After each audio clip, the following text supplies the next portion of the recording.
nostalgia critic. I remember it so you don't have to. The 90s was certainly the era of bratty kids, wasn't it?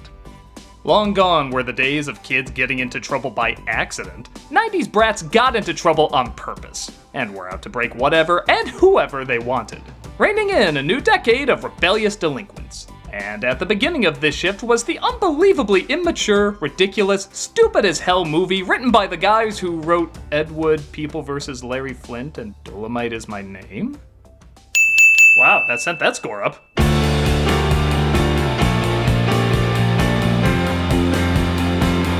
Released in 1990, Problem Child did not receive much love from critics when it came out.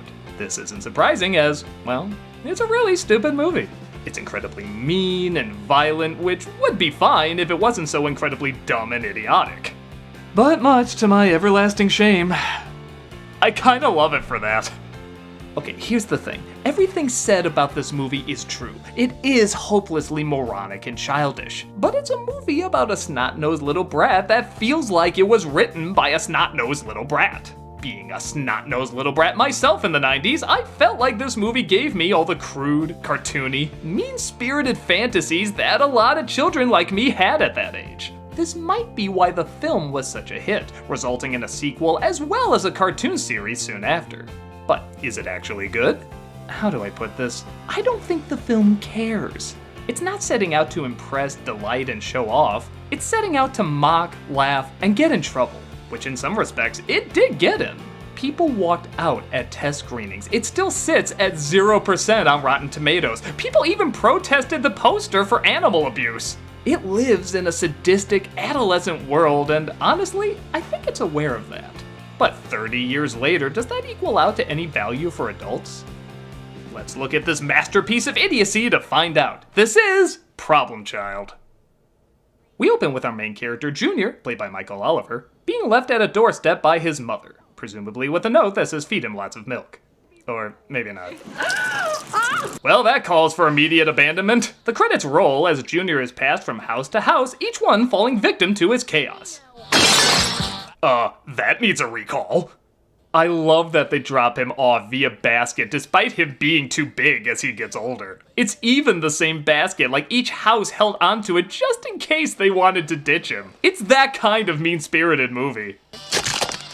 Oh, so you want to play rough, huh? I like a comedy where half the footage can be deleted scenes from The Good Son. Meanwhile, two parents named Ben and Flo, played by Jason Ritter and Amy Yasbeck, go to a fertility clinic where they get some bad news told in the worst way. The test came back positive. That's good. No, positive is bad. No, positive is good, negative is bad. No, negative is good. You see, you are positively infertile. This is the childish bad taste you're in for. If you're not laughing by now, you're gonna hate the hell out of this. He continues to explain the problem using a model. This is your uterus. Yellow thing is your ovaries. And this, you know what? It doesn't matter because you don't even have a yellow thing. And your green thing is brown. I'm sorry! By the gods that curse me for having me like films like Ace Ventura, Happy Gilmore, and Maximum Overdrive, this really makes me laugh! That purple thing is your cervix. Meanwhile, we see Junior is dropped off at an orphanage where he takes pictures of the nuns naked, still riding that 80s PG into the 90s. And he gets some laughs from the kids showing how nasty the food is. Ow! Hey, lady, hands off the merchandise! I get a hair out of that thing! Okay, so Junior's performance in this is perfectly obnoxious. He makes big faces, smiles at his own jokes, always shouts his punchlines, much like a real mean kid who thinks he's hilarious would. I want these pots so shiny I can see my face in them. This one kinda looks like you. Again, if you give in to the idea that this is a film about a bratty, attention-hungry delinquent written in the style a bratty, attention-hungry delinquent would write in, he works well. If you're not down for that, you might see him as an evil Ronald McDonald puppet you want to smack. But either way, he's giving his all. There's so many films where the child actors are wooden or not focused or are just saying things in a way that sounds cute. This kid knows he's a little shit in this movie and acts accordingly, matching the rest of the film's immature tone perfectly. He even looks up to mass murderers. Yeah, that's the side plot. He turns on the TV to find a psychopath named the Bowtie Killer, played by Michael Richards, is recaptured and put back in jail.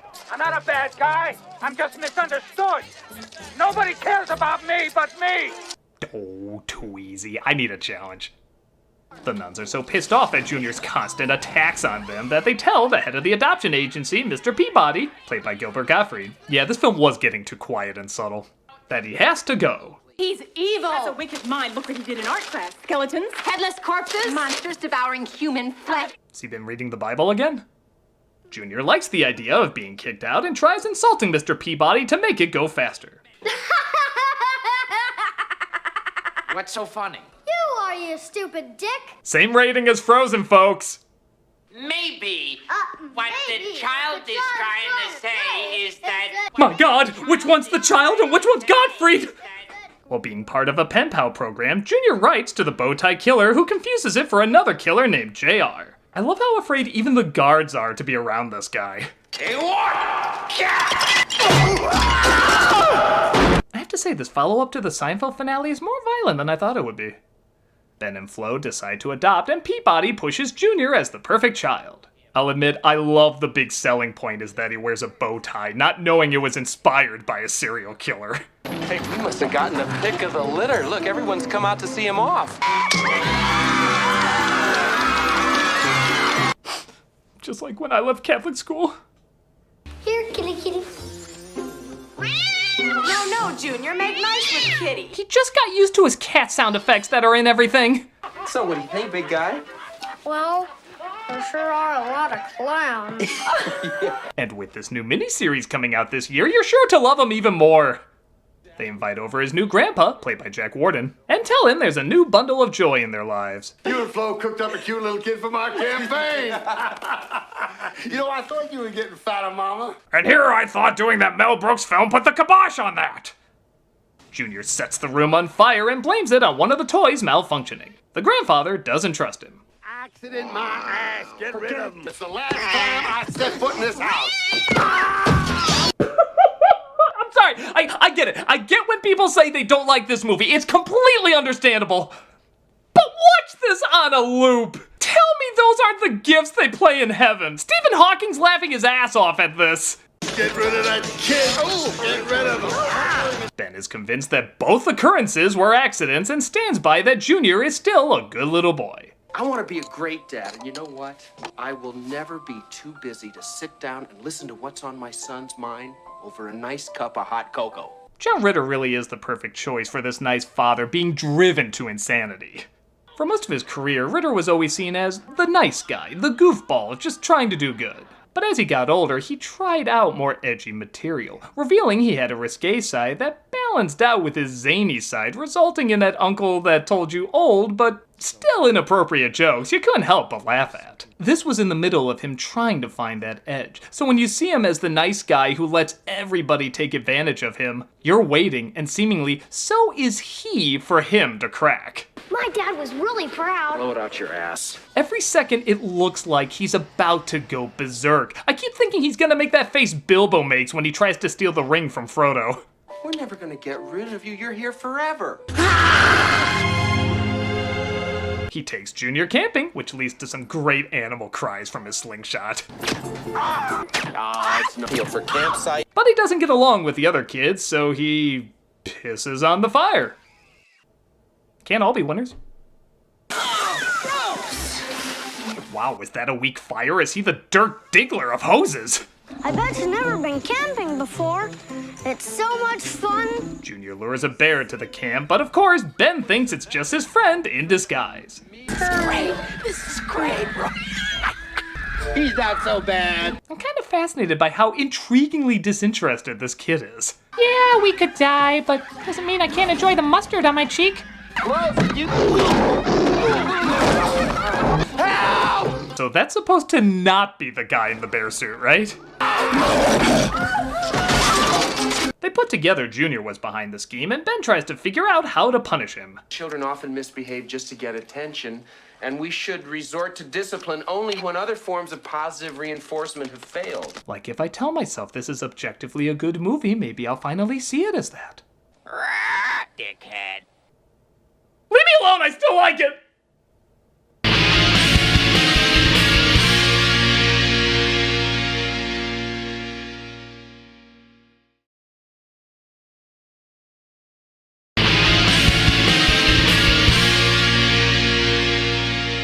finally goes to a birthday party that requires Halloween costumes. Don't act like that's not a thing. But Junior doesn't seem to fit in well. He's a new boy, but he can't play with us. He's got cooties. Now come on, they almost have a vaccine for that.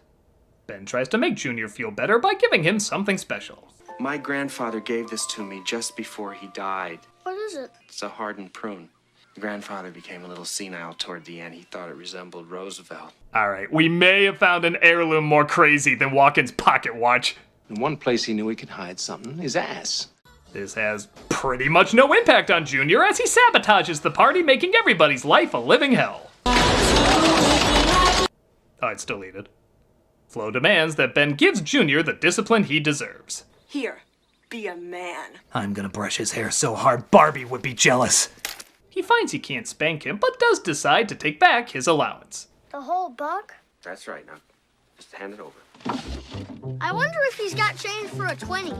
Ah, the sound of the last parent dragging their kid out of the theater not knowing what they got themselves into. At a baseball game, Ben's father puts up a big sign, which surprisingly never plays into any pranks, because it looks like he's running for mayor. Which also has a pretty weak payoff. It really doesn't matter who wins or loses, just so long as Big Ben wins for mayor. Oh, come on, man, you have no experience. You should clearly run for president. It looks like Junior is up to bat, and he takes the role a little too seriously. Are you nuts? I have a feeling they cut away from the violence so they could keep this film PG. Not that there aren't a million other things that should get it a higher rating. But ironically, the crowd's reaction and the shot of the players on the ground actually seems more graphic somehow. We've adopted Satan. Yes, I knew this was a sequel! Junior finds out he's about to be taken back to the orphanage, but when Ben finds out he's been returned 30 times, he decides he doesn't want to be 31. It's easy to give up on a kid. Damn straight it is. But problems don't just go, Flo. You know? God bless how stupid this movie is. But Junior doesn't believe him and tries driving off with the car. Ben still gives him encouragement despite almost killing him. Look at you handle this, baby. I'm so proud of you, son. Oh, he got one of the mannequins too. Oh wait, that was supposed to be a real person. Well, on the big screen, I'm sure it's harder to notice. After Ben pays for the damages, completely wiping him out, the film inevitably asks, how dark can we go? Oh, whose father hasn't tried that? Right? But it looks like the bowtie killer escapes prison, and I kinda love that this works. And he makes his way to meet up with Junior, who thinks he's a criminal. I mean, I don't know, a crime was about to be committed here. I drove 1,000 miles to hang out with a 7-year-old. I'm gonna be 8 in 2 weeks. Junior says he's his uncle, which gets the parents excited that he might take Junior away. I just love that Ben all this time is holding on to the pillow, as if he's still waiting for the right moment to kill this brat. I ain't been with a woman in 15 years.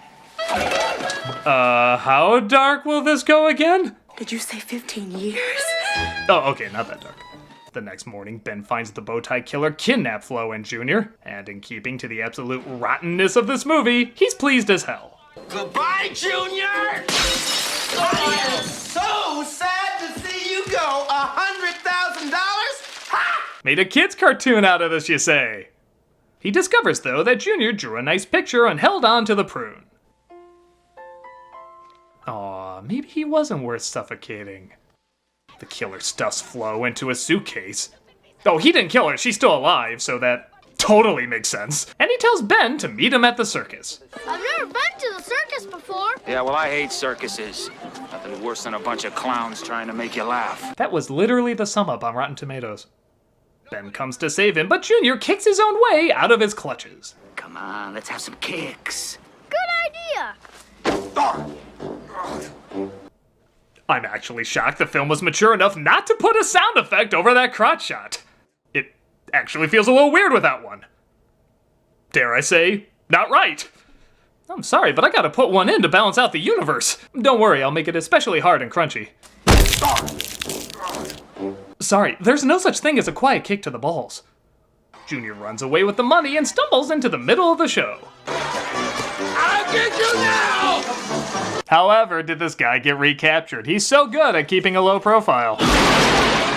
He very randomly decides to run away. I guess he didn't want the money? Yeah, it was worth it for this. To hell with you, Hobbs! But Ben and Junior chase him down. Faster, son, faster! Go get him, Dad! I almost killed my son with a pillow. You think shooting Stanley Spadowski is gonna cost me any sleep?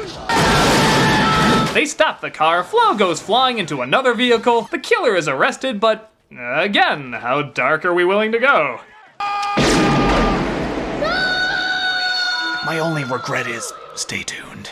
I'm sorry for all those bad things I did.